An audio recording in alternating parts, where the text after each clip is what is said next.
Hi everyone, welcome to our Succah. You can see some of the decorations and the lights here, and we're looking forward to hopefully sometime in the Succah this week, even though the rain looks imminent. Sukkot has a bit of a contradictory side to it. On the one hand, we're told, leave your fixed abode, your home, your house, and enter into your temporary abode. Temporary abode is only for a certain time of the year. The Hebrew word is arai, temporary. But then we're told we should make our sukkah fixed. This isn't camping, like under canvas, under a tent, isn't Sukkot. It's meant to be something which is fixed of nature, with proper walls, so that it isn't flimsy, that won't blow in the wind. It's got to be fixed. So we're told temporary, and we're told fixed. And that's interesting. And maybe looking at these two together, we're looking at Sukkot as really a mini moving house. We're moving house. We're moving from our regular house into this sukkah, to sleep in it, ideally, better in Israel, to eat in it, to drink in it, to talk in it, to learn in it, to study it. It becomes our house.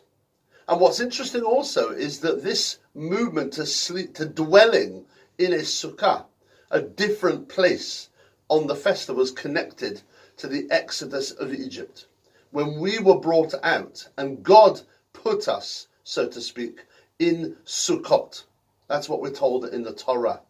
And that's really important. Not the Arba Minim, the four kinds, are connected to the Exodus, but it's the Sukkah at the root of the festival that is connected with the Exodus.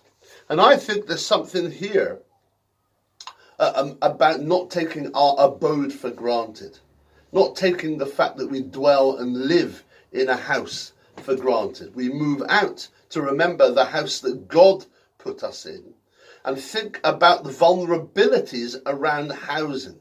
And we know today many will say there are shortages of houses to allow people to have affordable rents.